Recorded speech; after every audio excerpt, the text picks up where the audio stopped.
আপনি কি জানেন প্রতি 14 দিনে পৃথিবী থেকে একটি ভাষা চিরতরে হারিয়ে যায়। একটি ভাষা মরে যাওয়া মানে একটি জাতির ইতিহাস, স্বপ্ন আর পরিচয় নিভে যাওয়া। কিন্তু আজ থেকে 70 বছর আগে এই পৃথিবীর একটি মানচিত্রে ঘটেছিল এক অবিশ্বাস্য ঘটনা। মানুষ মরতে রাজি ছিল কিন্তু নিজের ভাষাকে মরতে দিতে রাজি ছিল না।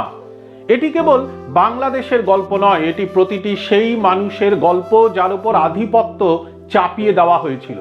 স্বাগতম আমাদের আজকের বিশেষ ডকুমেন্টারিতে 21-এর রক্তধারা। 1947 সাল ব্রিটিশরা যাওয়ার সময় ভারত ভাগ করে পাকিস্তান নামক এক রাষ্ট্রের জন্ম দিল, যার দুই অংশের মাঝখানে প্রায় 1600 কিলোমিটারের ব্যবধান। পশ্চিম পাকিস্তানের শাসকরা ভাবল এই দুই অংশকে এক সুতোয় বাঁধার একমাত্র উপায় হলো ভাষা। দেশ ভাগের মাত্র কয়েক মাস পর পাকিস্তানের প্রতিষ্ঠাতা মোহাম্মদ আলী জিন্নাহ এলেন ঢাকা সফরে। রেসকোর্স ময়দানে দাঁড়িয়ে তিনি এমন এক কথা বললেন যা বাঙালির হৃদয়ে তীরের মতো বিঁধল। The state language of Pakistan is going to be Urdu and no other language. Anyone who tries to mislead you is really the enemy of Pakistan. অর্থাৎ আমি আপনাদের পরিষ্কারভাবে জানিয়ে দিতে চাই যে পাকিস্তানের রাষ্ট্রভাষা হতে যাচ্ছে উর্দু এবং অন্য কোনো ভাষা নয়। যারা আপনাদের বিভ্রান্ত করার চেষ্টা করছে তারা আসলে পাকিস্তানের শত্রু। উপস্থিত ছাত্ররা তখনই চিৎকার করে উঠেছিল না না বলে। এই একটি বাক্যেই শুরু হয়েছিল সংঘাতের বীজ। ইতিহাসবিদ ডক্টর বদরুদ্দিন উমরের মতে জিন্নাহর এই ভাষণ ছিল বাঙালির সাংস্কৃতিক অস্তিত্বের ওপর প্রথম সরাসরি আঘাত। তিনি যখন উর্দুকে একমাত্র রাষ্ট্রভাষা বললেন তখনই পরিষ্কার হয়ে গেল যে নবজাতক পাকিস্তানে বাঙালিদের স্থান হবে দ্বিতীয় শ্রেণীর নাগরিক হিসেবে।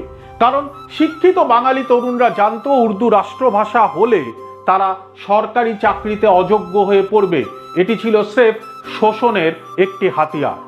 জিন্নাহর মৃত্যুর পর বাঙালিরা ভেবেছিল হয়তো পরিস্থিতি বদলাবে, কিন্তু 1952 সালের 27শে জানুয়ারি পল্টন ময়দানে এসে তৎকালীন প্রধানমন্ত্রী খাজা নাজিমউদ্দিন, যিনি নিজেও একজন বাঙালি ছিলেন, তিনি জিন্নাহর কথারই পুনরাবৃত্তি করলেন।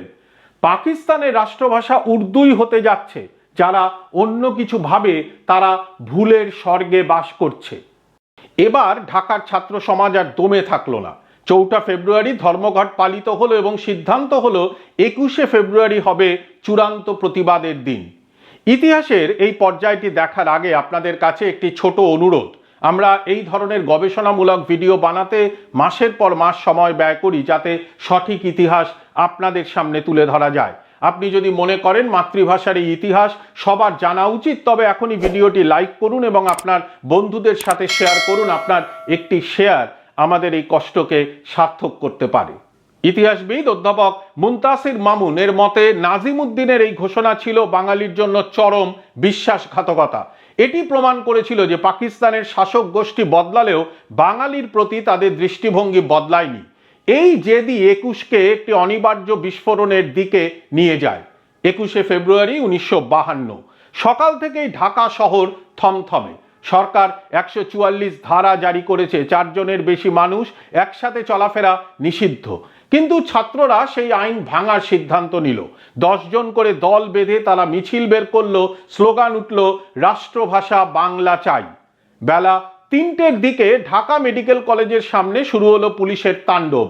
রফিক, সালাম, বরকত, জব্বার নামগুলো আর কেবল নাম থাকলো না, তারা হয়ে উঠলেন ইতিহাসের এক একটি জীবন্ত বর্ণমালা। অধ্যাপক মুনতাসির মামুন বলেন 21শে ফেব্রুয়ারি কেবল একটি দিন নয়, এটি ছিল পাকিস্তানের কফিনে শেষ পেরেক।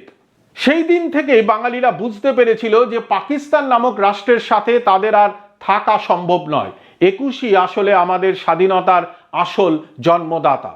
বাঙালির এই রক্তদান বৃথা যায়নি। 1999 সালের 17ই নভেম্বর প্যারিসে ইউনেস্কোর অধিবেশনে যখন 21শে ফেব্রুয়ারিকে আন্তর্জাতিক মাতৃভাষা দিবস ঘোষণা করা হলো তখন পুরো বিশ্ব বাঙালির কাছে ঋণী হয়ে রইল।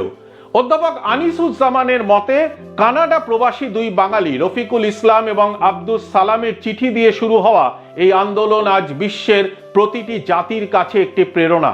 এখন 21শে ফেব্রুয়ারি মানে কেবল বাংলা নয়, এটি পৃথিবীর ছোট বড় প্রায় 7,000 ভাষার অস্তিত্ব রক্ষার দিন।